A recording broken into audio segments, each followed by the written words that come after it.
How do you practice? This question is asked all the time. So there are two forms of practice in my book. Either you are working on a drill or a technique or a fill, and that needs to be done at a really slow speed and working on that fill, and we're not worried about the results. The second type of practice is block practice. And that is what I'm demonstrating here for you. As you'll see, I do not change my target and I hit the same club for a number of shots.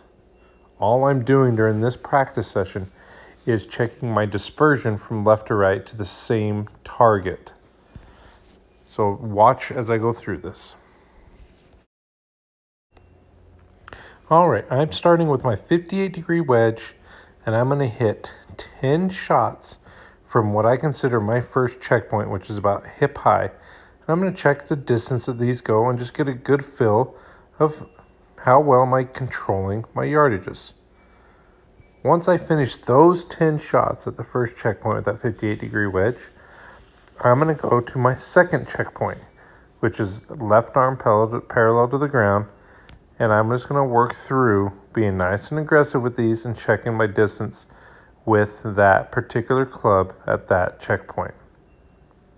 After 10 balls of doing that, I'm going to switch to my 53-degree wedge.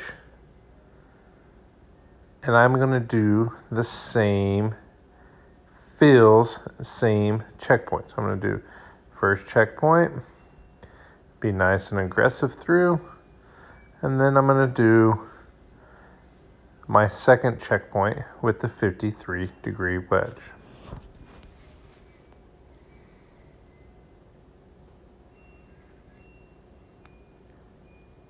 And once again, all I'm doing is have the same target out there, and I'm just kind of taking mental notes of how far left or how far right of that target was my ball.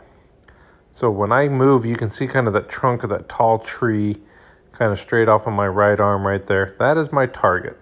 I'm just aiming at that, and I'm measuring how far left, how far right of that target am I hitting each one of these shots. After I finish my wedge, my 53 and 58, I jump to my pitching wedge, and I hit 10 balls with my pitching wedge. Nice big full swings. And once again, just checking my distances left and right of that same target over and over to that same target. I'm not trying to curve it left or curve it right.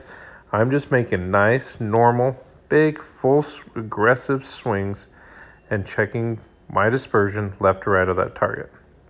Now I switch to my 8-iron. I'm going to do the same thing. 10 balls with my 8-iron. Nice, big, full swings. What is my ball doing in relationship to that big tree, left or right of it? You're going to get a pattern here. You're going to have more balls finished to the left, more balls finished to the right. And it's just mental noting that of, okay, I tend to miss 4 yards to the right and up to 8 yards to the left with an 8-iron. That's 12 yards apart. And I'm tending to be a couple yards left of that target. And then I'm going to do the same thing with my 6-iron. 10 balls with my 6-iron. Once again, at that same big tree down there that now you can see as I'm getting a slightly longer club. And I'm just measuring how far left, how far right of that tree am I hitting each one of these shots. Then after 10 with the 6-iron, we'll jump to the 4-iron.